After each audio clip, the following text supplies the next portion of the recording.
Fala, meu amigo, fala, minha amiga. Eu sou aqui Isaac Macedo e estamos começando mais uma aula aqui do curso de SQL, indo aqui pelo nível básico, mas a gente vai avançando e tudo que eu for aprendendo eu vou aqui passar para vocês. E nessa aula eu vou falar sobre as funções de arredondamento, que seriam a função Sailing, a função for, a função round e a função truncate. Fica aí nesse vídeo, porque eu vou ensinar aqui para vocês que é uma função muito tranquila, né, de fazer. Primeiro, a gente tem que colocar nas questões do seguinte: o sailing é sempre um arredondamento que você vai fazer para cima. Enquanto o floor, ele é um arredondamento que você vai fazer para baixo. O truncate, ele vai tirar os decimais, né? Ele pode tirar ali algumas casas decimais sem arredondar. Enquanto o round, ele tem a função de fazer o arredondamento segundo as questões matemáticas, né? As regras matemáticas que existem. No caso, se você for pegar de 4 para 0, né? Você vai arredondar para menos. 5 para mais, você arredonda para mais.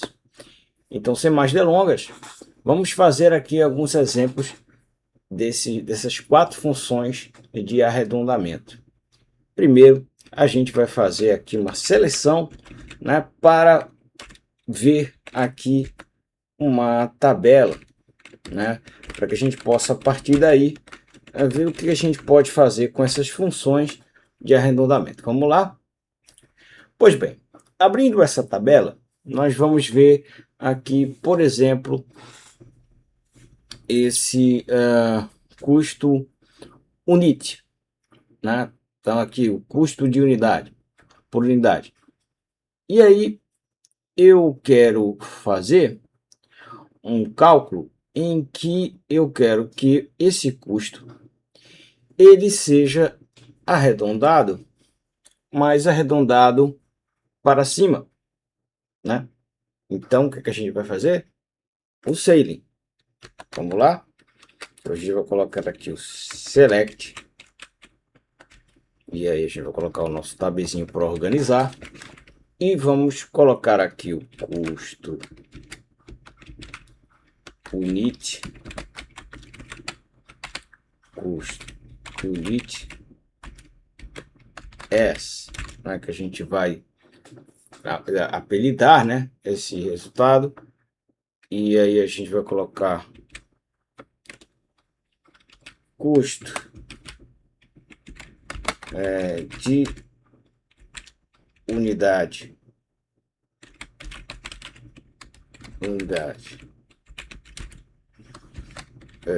custo de unidade. E aí no caso a gente vai colocar aqui um sailing, custo de unidade,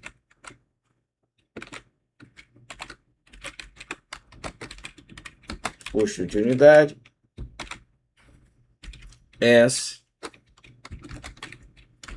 a gente pode colocar o apelido aqui, custo de unidade arredondado. E aí a gente vai colocar o custo de unidade. Logicamente a gente vai colocar isso aqui, porque senão vai dar problema, viu? Tem que colocar a vírgula, gente, não vamos esquecer, porque aí no caso você está colocando aqui duas linhas, tem que colocar a vírgula antes. Agora a gente vai colocar aqui o from produtos, que é a tabela, né? E aí a gente vai ver aí o que é que a gente vai tirar dessa questão, tá?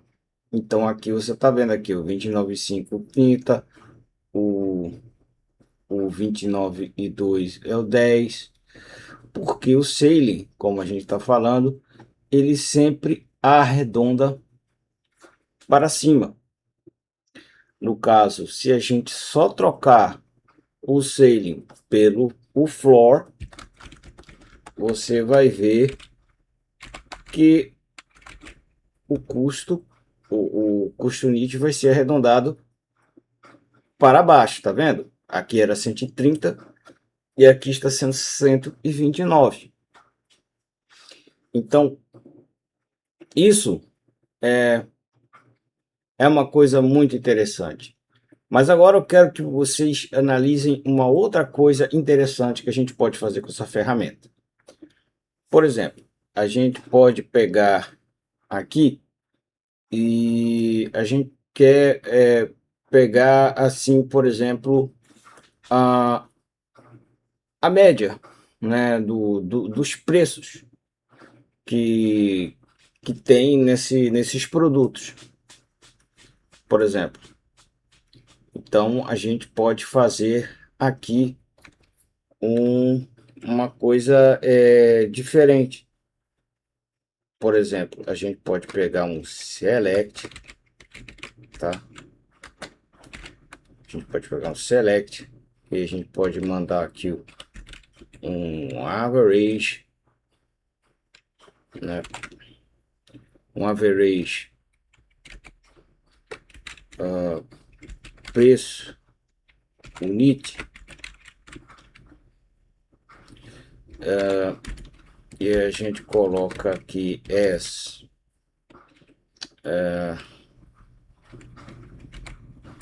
média dos preços,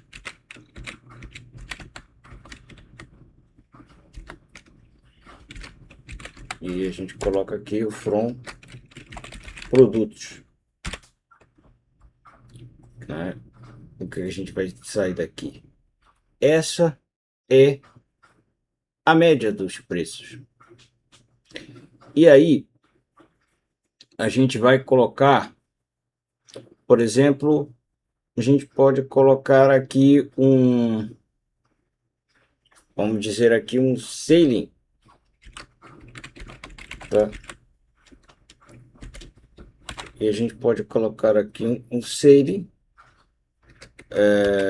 do average do preço unit, e a gente pode colocar aqui o S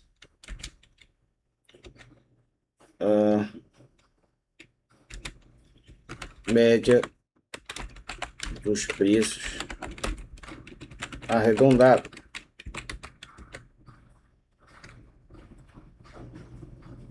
O que vai sair daqui? Bem, aqui tá tendo algum erro. O que é que a gente pode ver aqui? Será que é aqui? Não sei. Algum erro tá saindo. Então, aqui a gente vai ter que ver aqui da onde está saindo esse erro, tá? E eu já sei da onde está saindo. É, é daqui. Tá vendo, gente? É isso aí, gente. Quem sabe faz ao vivo. A gente tem que botar a danada da vírgula, sempre quando a gente tem mais de uma questão aqui que está sendo feita, né? Isso é uma coisa que a gente... São coisas simples que a gente não... Eles não lembram, mas está aqui. Entendeu? Olha, a gente coloca uma mesma situação aqui, né? Tá vendo?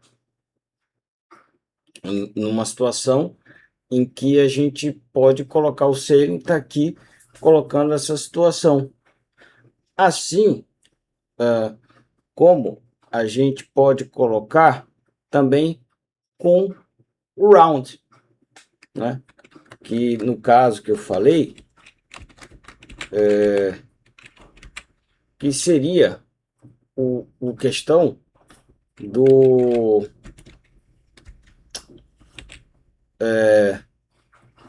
arredondamento. E o que eu coloquei aqui, tá? Eu estou colocando aqui o código que está aqui, mas esse 1 quer dizer que eu quero que ele faça o arredondamento em uma casa decimal. E o que seria aqui, tá vendo? É 1788.1. Porque no caso do round, como eu falei, ele se baseia na questão dos cálculos matemáticos, né? Das fórmulas matemáticas. Por isso que deu aqui 2. A gente colocou ele aqui 1 para colocar uma casa decimal, e por isso está 1738.1. Se lembra lá na aula passada, quando falei que tinha um jeito de arrumar aqueles averages com aquelas porcentagens bastante quebradas? Tá aí a questão que você pode usar com o round, com o sailing, com uma outra situação também, com o floor, dependendo da situação que você possa arrumar. No caso do round, a gente pode fazer a mesma coisa, tá, gente? Que a gente fez aqui com a fórmula anterior, tá? Sendo que a questão é só você pegar o conceito, e que seria o sailing arredondando para cima, o floor arredondando para baixo, o round arredondando segundo as questões da fórmula matemática que todos nós conhecemos, que aprendemos na escola. Mas, e o truncate? O truncate é como eu falei, é sobre essa situação de você fazer, né, coordenar, né, ordenar né, as casas decimais sem você arredondar. Você não está arredondando nada, você só está tirando, né? No caso do truncate, a gente pode colocar aqui, ó, o caso do truncate, a gente, por exemplo, poderia colocar vírgula zero. Se a gente for colocar aqui, vai ter aqui entendeu? Ele tirou. Aí, mas quer dizer que o flop poderia ter tirado, ou outro, e o sailing poderia ter subido. Na verdade, isso aqui está fazendo a mesma coisa do flop. Mas não necessariamente, gente, porque aqui ele está tirando, porque ele está tirando a casa decimal do que já tinha ali, era 1, aí colocou 0. Se eu colocar 2, ele vai ficar o 12, entendeu? Ele não arredondou nada. Aqui a gente só está organizando quantas casas decimais elas têm que aparecer, mas sem arredondar, né? Então é isso que você pode fazer, tanto com o round, quanto com o sailing, quanto o floor, quanto o truncate, que são ferramentas que se usam para arredondamento, as casas decimais. Isso aqui é outra coisa, hein, gente? A gente vai vendo, né? E exatamente, eu estou olhando aqui para falar da nossa próxima aula, né? Que a gente vai falar da função like, que é utilizada no where, que a gente vai falar do like e do not like, que é uma função do where que eu deixei para uma outra aula, porque é melhor de explicar, porque se eu colocasse o like nas outras aulas, que eu falei de outras funções do where, né, seria realmente uma aula muito extensa. E nessa aula aí eu vou falar justamente do like e do not like, tá bom? Um grande abraço e até a próxima.